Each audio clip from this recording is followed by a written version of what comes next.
Okay, good morning, everyone. Thank you very much for inviting me here to beautiful Gdansk. It's my first time in Gdansk. It's my first time in Poland. You have a very beautiful campus here and a very beautiful city. I'm here to speak to you about the state of open data. If you have any questions, I think that gentleman just said about the Slido, but also feel free to raise your hand, interrupt me while I'm talking. I'm happy to have this as a conversation rather than just talking at you for 45 minutes. So open data is increasingly becoming a big and important part of academia, with more and more funders, publishers, and institutions mandating the publication of research data. But to understand the importance of open data, it needs to be viewed in the wider context of academia. So this is a rough schematic of academia and its comprising elements. Notice that everything points to the publication. For me, this is fundamentally wrong, but I'll talk about more about that later. But for a moment, I want to take an even further step back. We are living through the information revolution. We are the first children of the internet generation. We are pioneers standing at the edge of a new digital frontier. We are constructing a new world, a new online world for future generations to work, study, and play in. The internet is up there with humankind's greatest achievements. The internet has opened up countless opportunities to do things smarter, quicker, better, and cheaper. The internet has revolutionized almost every industry that it has come into contact with. In 1995, Forbes wrote an article with the headline, "The Internet's First Victim." The article was about Elsevier. Let me read you the first paragraph. "It's hard to imagine a sweeter business than academic publishing. The editorial content is contributed free of charge by the scholars who are desperate to publish to get tenure. School libraries are automatic customers because professors insist on having access to the content." That's how Forbes views our industry. It goes on to quote Professor Stephen Harnard's proposal to undermine commercial publishers by, I quote, "Academics should just post all of their working manuscripts and later their peer-reviewed articles on the internet. That would force publishers to move away from print and embrace the faster, less expensive world of electronic publishing. If they didn't embrace it, then the researchers would self-organize and peer review, and academic publishers would go extinct." 20 years later, the Financial Times wrote about Elsevier leading the industry the internet couldn't kill. Why is that? Two words: prestige and credit. Academic publishers hold the keys to academic careers. Where you publish matters. The impact factor, an absolutely flawed metric, matters. To see how blatant it is, these are some job descriptions that I pulled from Nature Jobs the other day. Copy and paste quotes, the source is there. So to get this job, you need to have published with an impact factor 15 or higher, and it even goes to name the journals that they want you to have published in. This one says the application must include publication list with impact factors. This one says you need at least 2 publications as first author in international journals with impact factor greater than 5. So we need to understand that when we're trying to change things, when we're telling academics that they should be working in a completely different way, this is the reality that they're faced with when they're looking for a job. The good news is there are people out there who are bucking the trend. I won't name names for the ones in red, but this is Imperial College in London, who have signed up to DORA.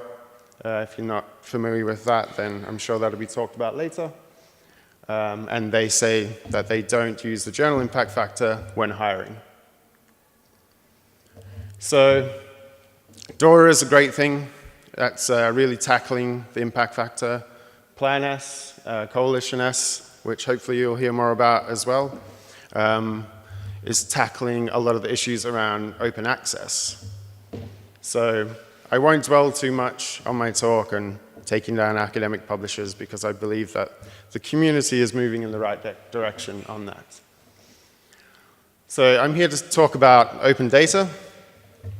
So these are some of the many benefits of why researchers should share data. There's the benefits to the individual researchers, the research communities, the societies, and then goes to list all sorts of other things that help. But I believe that it's missing one big thing. It's to help fix the broken academic credit system.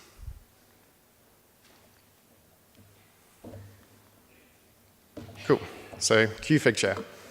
So, my name's Alan Hyndman. I'm the marketing director at Figshare. Can I have a quick show of hands of how many people have heard of Figshare before? Cool. That's a decent amount. For those of you who have never seen it or used it before, very basically, it's an open data repository. Figshare was created in 2011 when our founder, Mark Hannell, was doing his PhD in stem cell biology at Imperial College. He was getting to the end of his PhD. He's a very competitive person, and he wanted to stay in academia.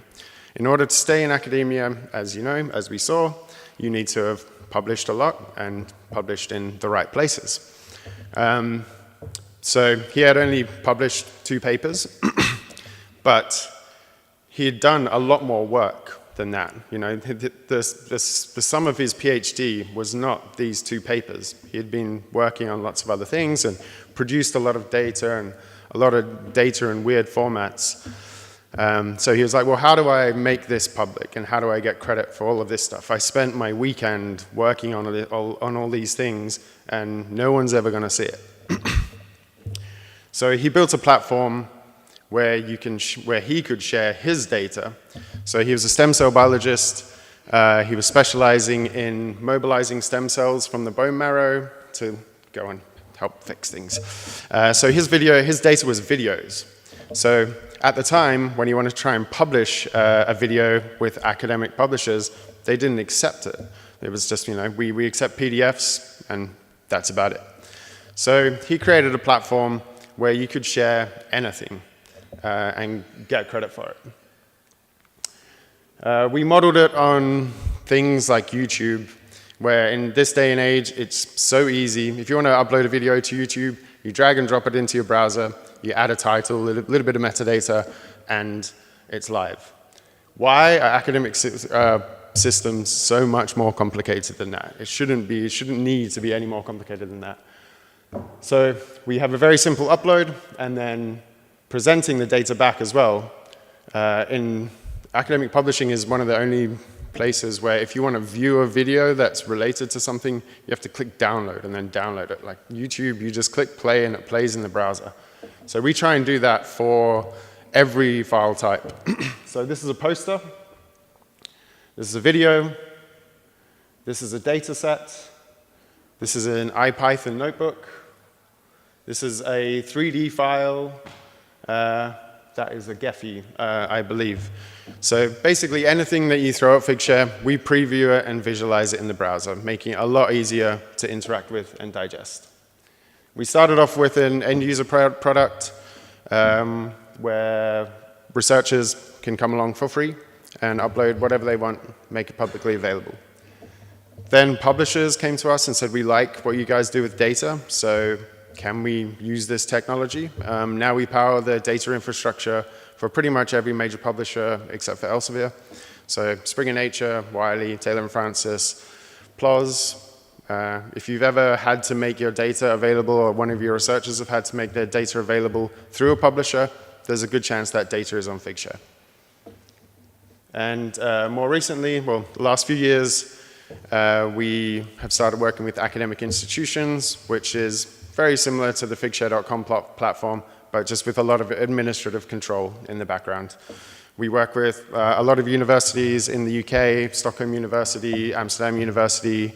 We work with the whole of South Africa, lots of Australian and New Zealand universities as well. So we're a global company. We have a good global perspective on the problems of open data. Some of our beliefs. So it's good to get this out of the way. Academic research output should be as open as possible, as closed as necessary. Academic research should never be behind a paywall. Academic research output should be human and machine readable and queryable. Academic infrastructure should be interchangeable. Even if you buy a system like Figshare off of us, it should be very easy to migrate away. You shouldn't be locked in by any vendors. Academic researchers should never have to put the same information into multiple systems at the same institution. That's a tall order, but we're working towards it. Identifiers for everything, so ORCIDs for people, DOIs for objects, grids for organizations, just to enable linked open data and all of the things that opens up. And finally, the impact of research is independent of where it is published and what type of output it is. I was asked by Anna and her team to check how many Polish people are using Figshare. I checked last night. It's a rough number. It's people who have signed up with the .pl email address, and there's 604 researchers, Polish researchers, currently using Figshare. They've published data on there. And there's a few here from Gdansk. It's important to say that there are other repositories available. There's lots of great community initiatives. If you want to use a different repository rather than Figshare, that's fine with us. Just as long as you're making your data openly available, that's all we care about. And there's obviously some great institutional initiatives as well. The Competence Center, which I based here, which I learned all about yesterday, looks really great and promising. How are we for time? Sorry. Good. So yeah, as I said, I'm here to talk to you about the state of open data. So the state of open data is a survey that we run every year. We ran it first in 2016. Prior to that, we used to do annual surveys of the Figshare user base just to ask them, what's the latest trends? What do they care about? What should we fix on our platform? That was useful, but we realized we were asking a very narrow audience. This is the open data crowd. They're already, we're preaching to the choir here. So we partnered with Springer Nature to then open it up to a much broader audience. And at the time, it was, I think, 2,500 respondents. It was the biggest open data survey at the time. And it culminated in the State of Open Data report. So this was in 2016, just to give you a quick whistle stop of some of the highlights. Can you still hear me if I'm over here? Yeah, I think you can. So how often have you made your data openly available? This was good for us. It was only 23% of people who have never done it before. So that was more than we expected. So just so you could see as well, we got a good split of demographics and geographies. As you can see, there's the younger researchers seem to be more willing to make their research openly available. I think that's maybe just a cultural thing. And then aside from Australia, there seems to be like a fairly healthy trend of people have made their data openly available or not. Of the people who didn't share their data, only 10% would not consider sharing their data in future. So despite the concerns that we hear all the time about researchers don't want to make their data openly available, it seems like under the right conditions, researchers do. How supportive would you be of a national mandate for open data? So only 8% oppose it. So if there's any funders in the room, I would suggest just bringing in a mandate for open data. It's the best way that I've seen in different countries that you can actually have a quick result. And then the thing that stood out to us, which was the headline for that year, was we asked, how much do you value a data citation compared to a paper citation? And 78% of people said that they value a data citation as much or more than a paper citation, which that was very surprising for us. So it just seems like in the eyes of the researchers, a citation is a citation is a citation.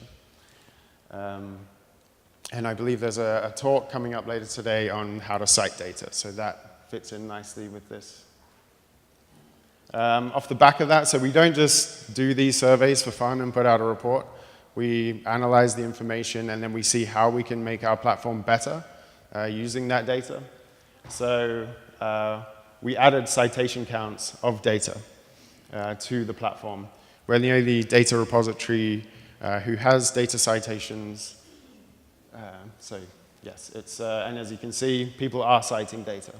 This data set has 8 citations alone, in scholarly literature, that is. So we did the survey again in 2017. We asked a little bit more probing questions around the culture. What motivates people to share their data? And again, surprised us, because I thought that the funder mandates and the publisher mandates and the institutional mandates are the things that force researchers to do something. But according to this survey, most people do it for the public benefit, increased impact, and transparency in reuse. So all the right reasons, I would say. Interestingly, the questions around who owns their data. So I'm not too sure what the situation here is in Poland, but most researchers in this survey thought that they owned their data. In almost all cases that I've heard of, it's the institution that owns the data, or in some cases there's joint ownership. And then there's lots of people who think that after they publish their data, then they hand over ownership of that data to the publishers, which is concerning, because they shouldn't have to do that. Another thing that's concerning is how are you going to cover the costs of making the data openly available? Well, hopefully the funder. If not, I don't know. People just don't know how they're going to cover the costs. And this is probably the most scary thing that we found out, is under what license have you made your data openly available? So these are the Creative Commons licenses. I'm sure you're familiar with them, but researchers aren't.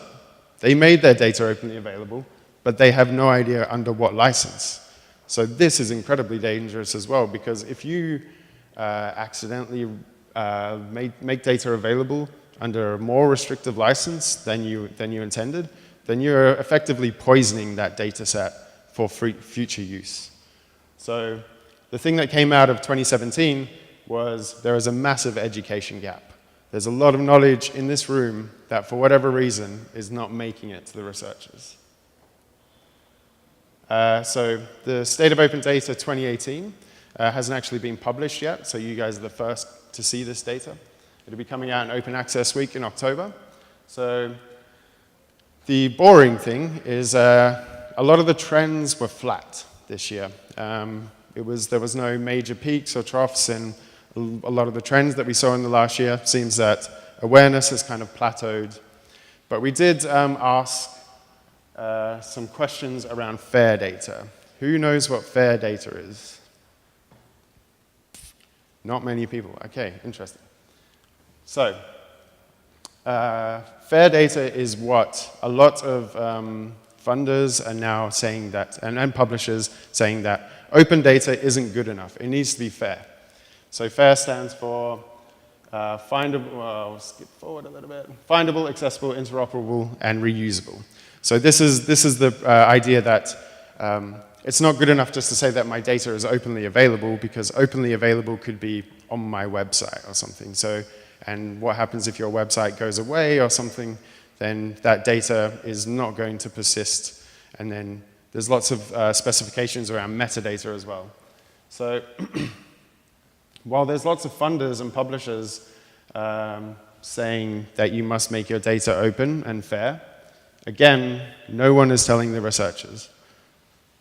So they've never heard the FAIR principles. Of the people that did, which components of it, which principle is at least compliant with? Seems like there's an even spread across the board of unawareness. And then which of the principles, which are quite vague at the moment, which ones need better definition? So interoperable is one that needs a lot of work, it would seem. But luckily, there's some really great initiatives out there. This Go Fair initiative tries to make it kind of plain language how researchers can make their data fair. So as I said, findable, accessible, interoperable, and reusable. I'm going to quickly go through these FAIR principles and just give you an outline of what is expected in them. So the key is so where you put your data and basically the metadata that you attach with it is what makes data fair or not. So the things in blue are the things that what the platform is responsible for. The things in orange what is the researcher's responsibility. So I can tell you in the things about blue what we do at Figshare to help things be compliant. So the first thing is metadata are assigned to globally unique and persistent identifiers with rich metadata, and the metadata clearly defines the identifier. So we have DOIs from DataSite in Figshare, and then we have rich metadata, which the researchers are then responsible for filling in. Findable is also about getting things findable in external resources. So we mark up all of our content. We're very discoverable in Google. We mark up all of our content for Google Scholar, and there's a brand new thing out called Google Data Search, which we mark up all of our content, and we are one of the first repositories to be working with Google to get all of our content in there. We also have a search on Figshare, so you can retrieve things very easily, and then there's lots of national and community initiatives which we are indexed in and we deposit into. So accessible is all about just easily being able to get access to the data. So it needs to be accessible via a common protocol, so everything is available on HTTPS via a web browser or API. There's no login walls, you don't have to log in to download the data, and absolutely nothing is behind a paywall. So fair doesn't necessarily mean everything must be openly available. As I think it's the EU Commission have said, everything needs to be as open as possible, as closed as necessary. It's also in our Figshare beliefs.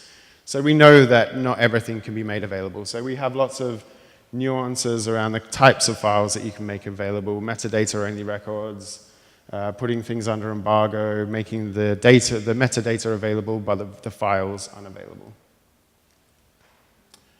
Interoperable, this one is a little bit more for the techies in the house, but we have all of our data represented in HTML, JSON schema. We have an OAI PMH interface, and then you can get the data out in a variety of formats. The one in red, use vocabularies that follow the FAIR principles. I think this is one of the hardest ones to do so far.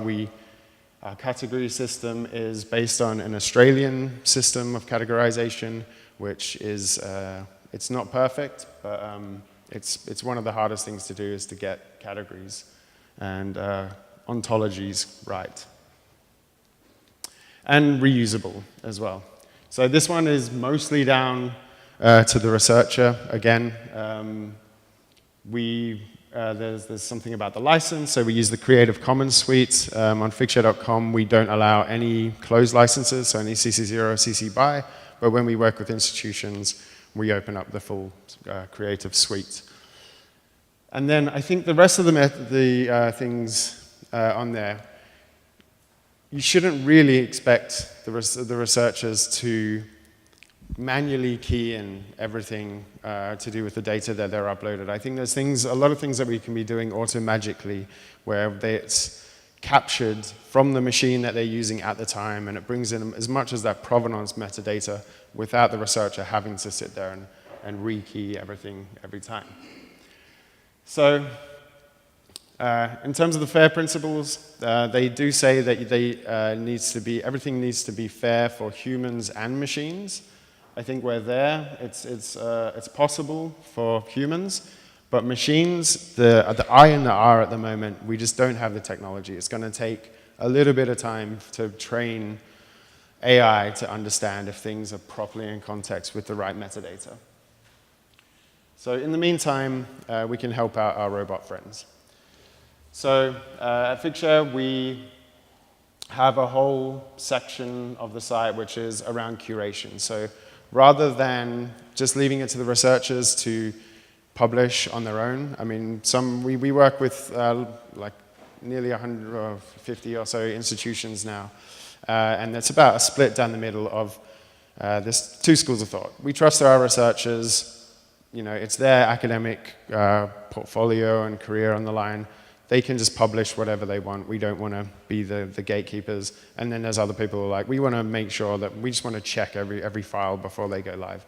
So we built a very lightweight system where people can upload things, and then depending, this is the back end again with all the different departments, and you can have different rules for different departments. And then people in the library can then have a look at the files, and then if everything looks okay, there's no mistakes, all the metadata looks good, they can just approve and publish, or they can decline it and return. Or if they've just made a small mistake, or if maybe you have metadata librarians who want to enhance the records, you can go in and edit the files before they go live.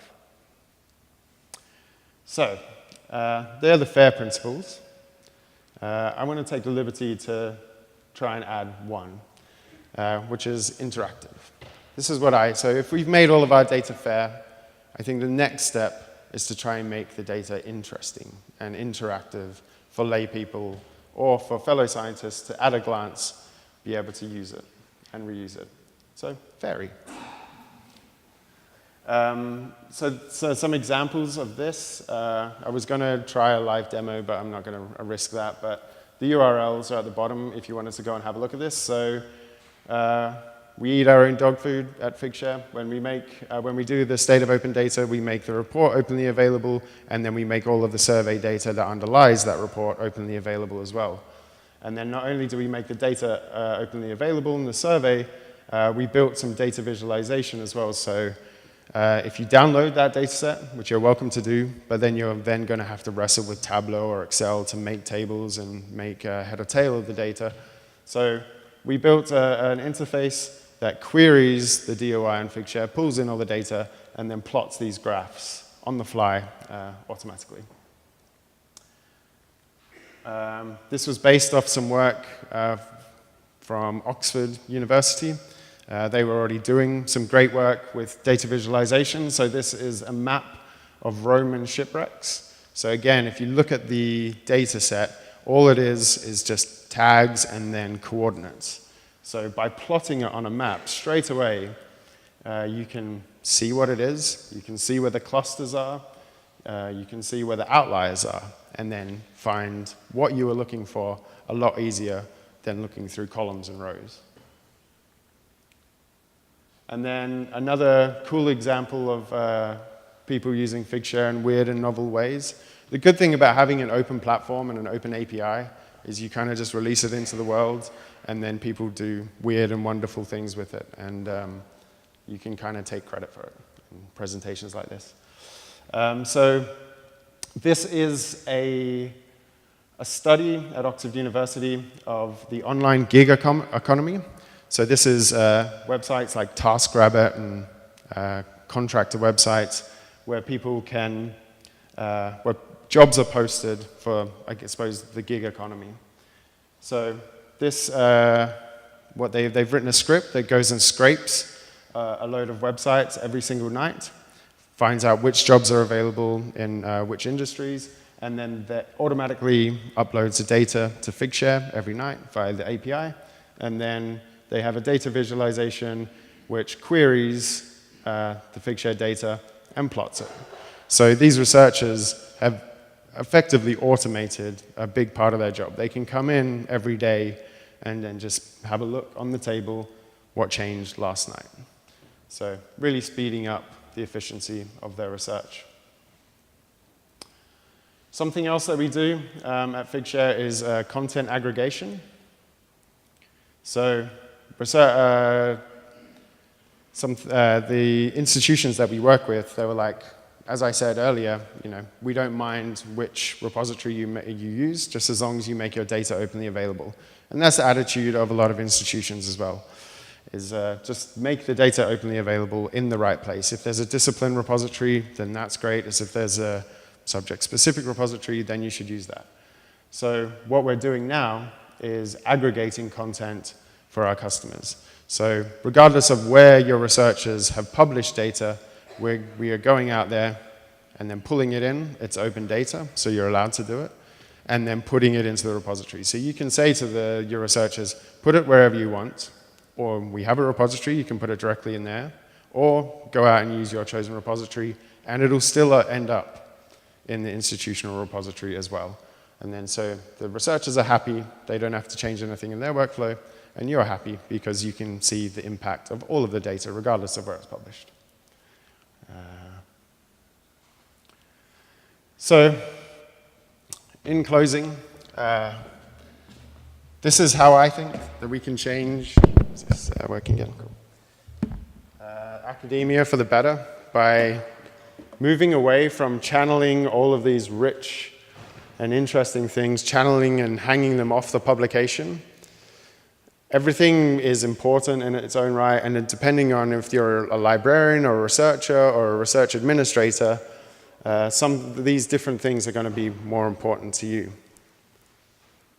So then, this is how we see the brave new world of scholarly of academia, where the publication is still important.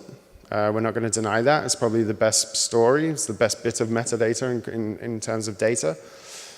But you should be able to pick anything that you want and make that the center of your world. With linked open data, this is what we're moving towards. So that's the current state of open data. And thank you very much. I'd be happy to take any of your questions.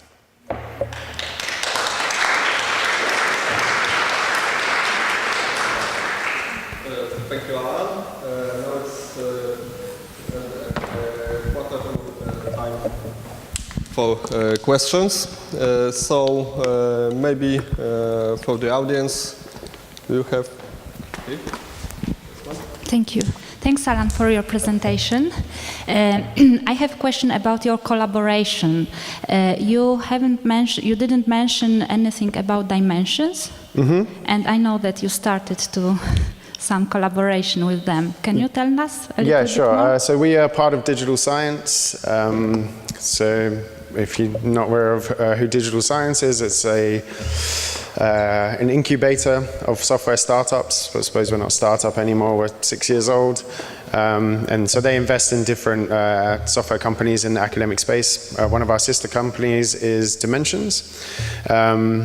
We have a very simple integration with Dimensions at the moment. So if you use that, if you find a publication in Dimensions that has data, then it'll pull in the data direct into Figshare and just display it in the browser, which is what we do for a lot of publishers. We, rather than having to click on data or download or something, it's just displayed there in the article. So we currently have that. The next integrations that we're looking at is so Dimensions has a really rich funding database. So we have a field in Figshare at the moment for funding, but it's free text, so it's easy to make errors. So this will instead have a lookup to all of the grants database. So when you're asking your researchers to deposit, then they can just automatically pull in the grant, and then you can, again, when you're reporting on the linked open data side, you could say, give me all of the data that's associated with this grant, and then it would pull in all that information. So yeah, there's Dimensions was launched, I think, was it this year? Or yeah, so they're still early stage in their development. But we share an office with them where we talk about ways that we can collaborate and do interesting things all the time. Okay, thank you. We have to do a lot to do with education in this area. Any other questions? Możemy zadawać też po polsku. Postaramy się tu, pani dyrektor, przetłumaczyć, tak? Okay, so if we have some questions from Slido. I think the second and the third is near the same. The standards for data citation, some codification, some descriptions. Yes, so I'll start with the data citation one. Short answer, no. Longer answer, no, and it's a mess. It's, so we get our data citation data from dimensions. That's another thing, another way that we collaborate. And there's, I think, the Thomson Reuters, or Clarivate now. There's someone from Clarivate in the audience, so hello. I've got lots of friends who work at Clarivate. I won't say anything nasty. No, so the data citation index only looks in the reference list at the moment. Unfortunately, researchers don't usually cite data in the reference list. They usually cite it inline in the text. So Dimensions actually looks at the full text article and then pulls anything out. So our data citations are higher than the data citation index.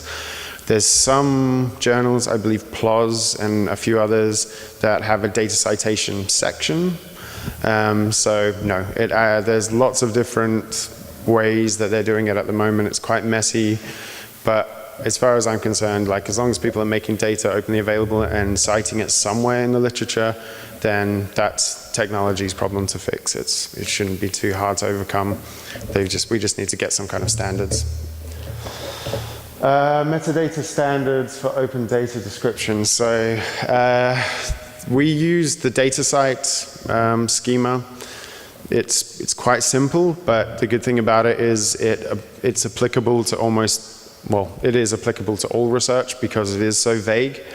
You have to add, so on Figshare you have to add a title, a description, a category, and then some tags, which are just kind of, you can click on them and then they go through to, well, they're basically topics. So that's maybe like a librarian's worst nightmare because there's not enough metadata, it doesn't have absolutely everything about that you want to know about the data, but we figure again, like, so in the 6 years that we've been running Figshare, there's now over 4 million objects on Figshare. Of all open data that potentially wouldn't have been made open if we had a metadata form that was 100 pages long. So we try and keep it simple and then trust the academics to put as much metadata as they should. And that has varying results.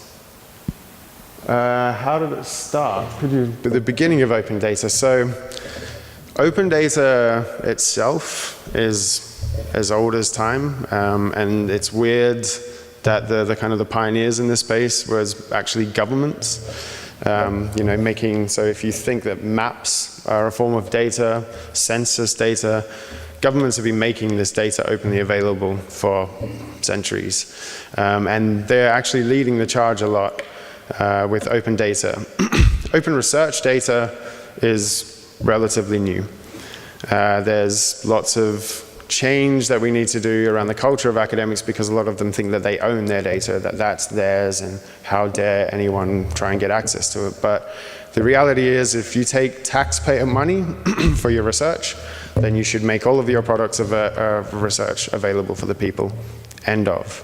You don't own the data, the institution, well, you have rights to the data, but you should make it openly available.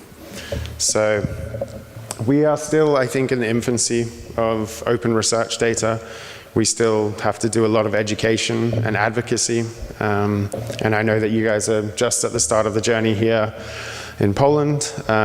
So I guess my one bit of advice would be don't give up, because you will get no a lot at the start. And my second would be speak to researchers in their own language. So something that I'll post a link or on Twitter or something, but something that we do is when we work with institutions, we say, okay, so what are your top areas that you study in. And then they'll say biology, chemistry, whatever, shipbuilding, or whatever it might be. And then we will go out and find examples of open data on Figshare, find the researcher, go and speak to them, and then write up a case study and say, why did you do it? What has the impact been? What great things have happened because you made your data openly available? And then you can go, rather than just like with all these vague things like, if you make data available, it's good for the community and great for humanity and it's going to increase your citations. You can actually say, somebody in your field made their data openly available and they got this collaboration and a load of funding because they made their data openly available. Now give me a good reason why you won't do it. So if you speak to researchers in exactly their language, they find it a lot harder to push back. Yeah, any other questions? Cool. Well, I will be around for most of the day, so feel free to come and talk to me if you have any other questions. Thank you very much. Thank you, Alan.